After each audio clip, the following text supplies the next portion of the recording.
Welcome to a collection of spine-tingling tales that will send shivers down your spine and make your heart race. In the following stories, you will journey into the realms of the unknown, where the boundaries between the ordinary and the supernatural blur. From eerie caves hiding unspeakable horrors to haunted houses concealing dark secrets, each narrative invites you to confront the darkest corners of human existence and the malevolent forces that lurk just beyond our understanding. Prepare yourself for a chilling ride into the world of the macabre, where fear and fascination collide in a symphony of suspense and dread. These stories will challenge your perception of reality and leave you questioning the thin veil that separates our world from the realms of the uncanny and the unexplained. So, dim the lights, lock the doors, and enter a world where the unknown awaits, ready to send shivers down your spine.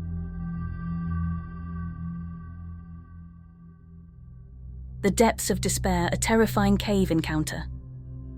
The air was thick with tension as I stood at the mouth of the cave. A narrow, gaping maw in the side of the mountain beckoned me forward, its darkness a stark contrast to the world outside, illuminated by the setting sun. My heart pounded in my chest, a cocktail of excitement and trepidation coursing through my veins. I had always been drawn to the unknown, the uncharted, the hidden. And this cave, with its legends of untold horrors and unimaginable treasures, was the perfect embodiment of my curiosity. I had prepared for this journey for weeks, studying maps and researching the cave's history. The locals whispered tales of strange disappearances, eerie sounds and ghostly apparitions that had haunted this place for centuries. But I was undeterred. I was convinced that those stories were nothing more than the product of overactive imaginations, fueled by the isolation of this remote region. Armed with a backpack filled with supplies, a flashlight and a camera to document my discoveries, I took my first cautious step into the abyss. The temperature dropped instantly, and a shiver ran down my spine. I turned on my flashlight, its beam cutting through the inky darkness ahead. The cave was a labyrinthine network of tunnels, twisting and turning in all directions. The walls seemed to pulse with an eerie energy, and the shadows danced, casting grotesque shapes upon the rocky surfaces.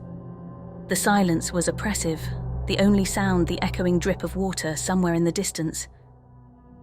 As I ventured deeper into the cave, I couldn't shake the feeling that I was being watched. My imagination played tricks on me, conjuring phantoms and apparitions that lurked just beyond the reach of my flashlight.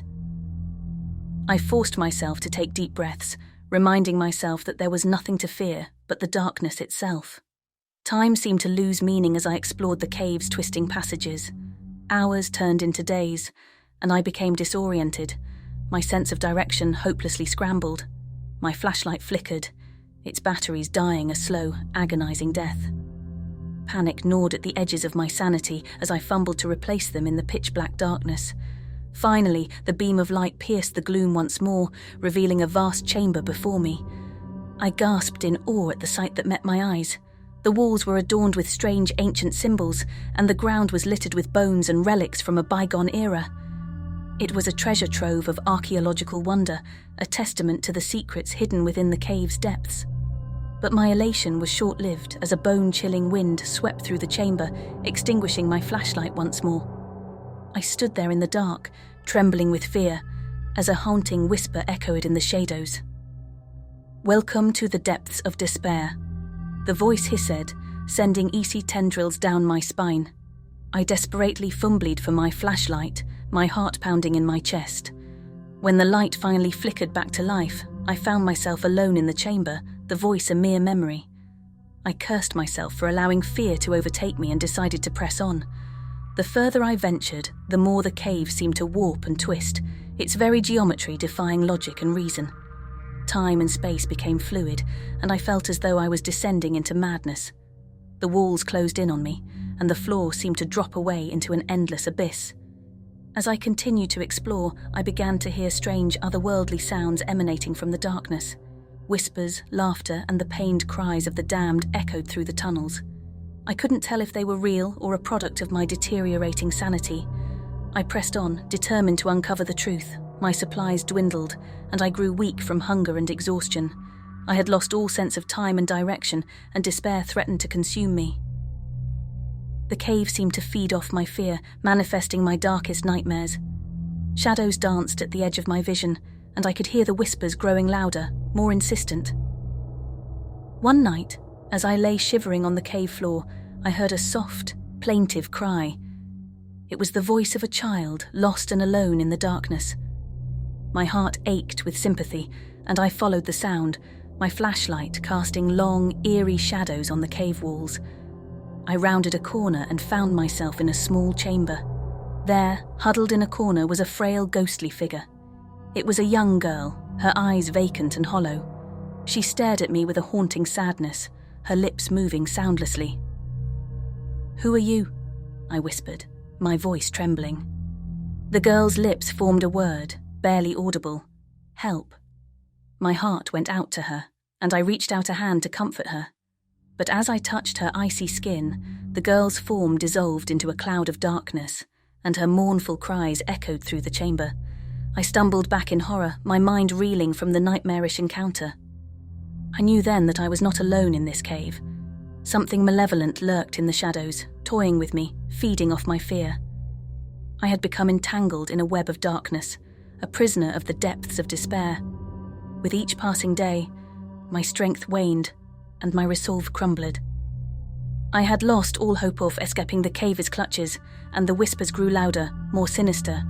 I could feel the presence of the malevolent force closing in on me, its tendrils wrapping around my mind, squeezing the life from my soul. And then, one fateful night, as I huddled in a corner of the cave, my flashlight flickered and died for the last time. The darkness swallowed me whole, and I felt a cold, bony hand close around my throat. The whispers grew deafening, a cacophony of torment and despair. I knew then that I had become another victim of the cave's insidious depths, just another nameless soul lost to the darkness. My screams were swallowed by the abyss, and I descended into madness, my mind a twisted, shattered mirror of the world I had left behind. And so, dear reader, heed my warning. Beware the allure of the unknown, for in the depths of despair there is no escape, no salvation. The cave waits, patient and hungry, ready to consume all who dare to enter its malevolent embrace.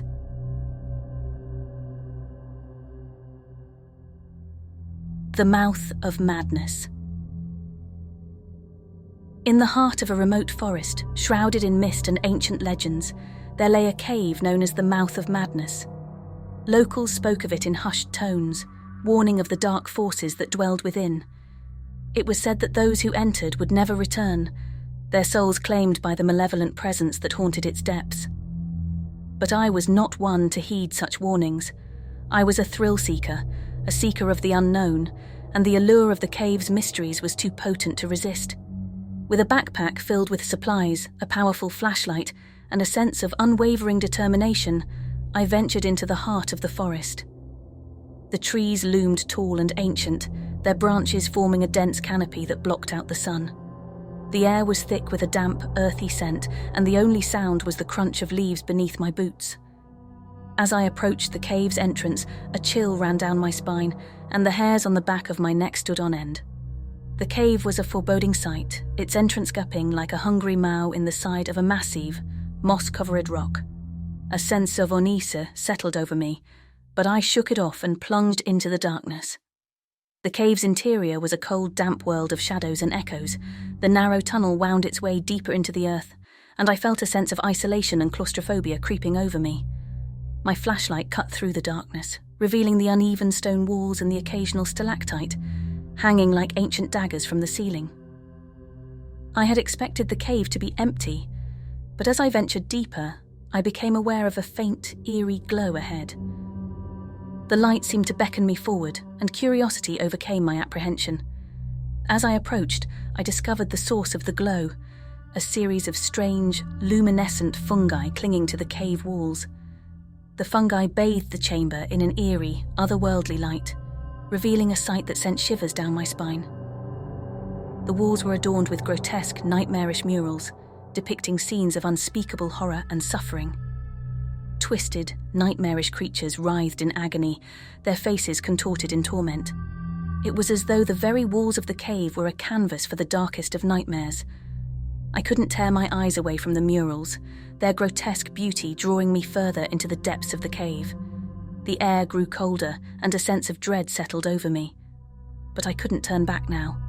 I had come too far, and the mysteries of the cave beckoned me onward.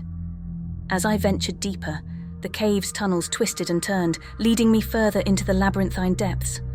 I lost all sense of time, and the oppressive darkness pressed in on me from all sides.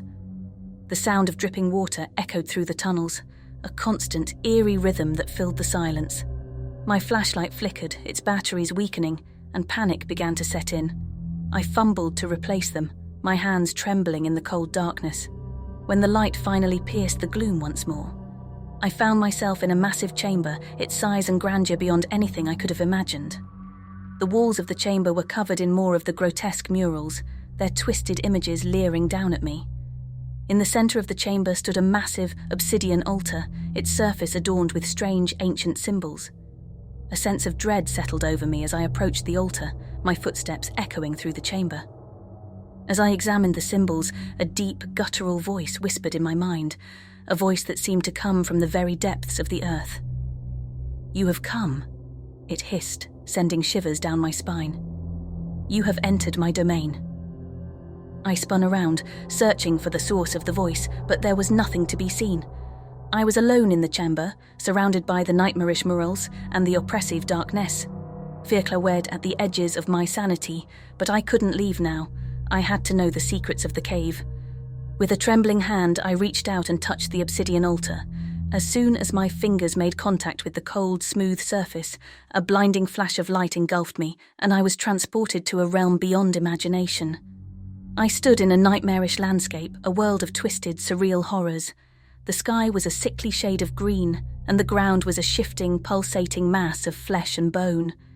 Strange, grotesque creatures roamed the landscape, their eyes filled with malevolence. I was no longer in the cave, but in a realm of pure madness. The voice from before echoed in my mind once more, mocking and taunting me. "Welcome to the mouth of madness," it hissed. "You are mine now, forever." Panic gripped me as I realized the truth. The cave was not simply a physical place, it was a gateway to a realm of unimaginable horror. I had been lured into its depths, and now I was trapped, a prisoner in a world of madness and suffering. I stumbled through the nightmarish landscape, searching for a way out, but there was no escape. The creatures closed in on me, their grotesque forms closing in from all sides. I could feel their malevolent gaze upon me, their hunger for my soul. As I ran, I heard the voice in my mind once more, growing louder and more deranged. "You will never escape," it taunted. "You will be trapped here for all eternity, a plaything for the darkness." And then, as I was on the brink of madness, I felt a searing pain in my chest. I looked down to see a grotesque, tentacled monstrosity emerging from my body, its writhing form pulsating with unnatural energy. It tore at my flesh, and I screamed in agony as I felt my very soul being torn asunder. And then, everything went black. I awoke with a start, my heart pounding in my chest. I was back in the cave, the obsidian altar before me. The nightmarish murals leered down at me, and the oppressive darkness pressed in on all sides. It had all been a horrific nightmare, a twisted vision of madness. But the voice in my mind lingered, a haunting reminder of the horrors I had witnessed. I knew then that the legends were true. The cave was indeed the mouth of madness, a gateway to a realm of unspeakable horror. I stumbled out of the cave, my body trembling with fear and exhaustion. The forest outside seemed different, as though it had been forever changed by my ordeal. I made my way back to civilization, vowing never to speak of my nightmarish journey. The mouth of madness had claimed my sanity, and its malevolent presence would forever haunt my dreams. It was a place of darkness and despair, a portal to a world of unimaginable horror that should never have been explored. And I, a foolhardy seeker of the unknown, had paid the price for my curiosity. Thanks for watching. To support us, please like and subscribe.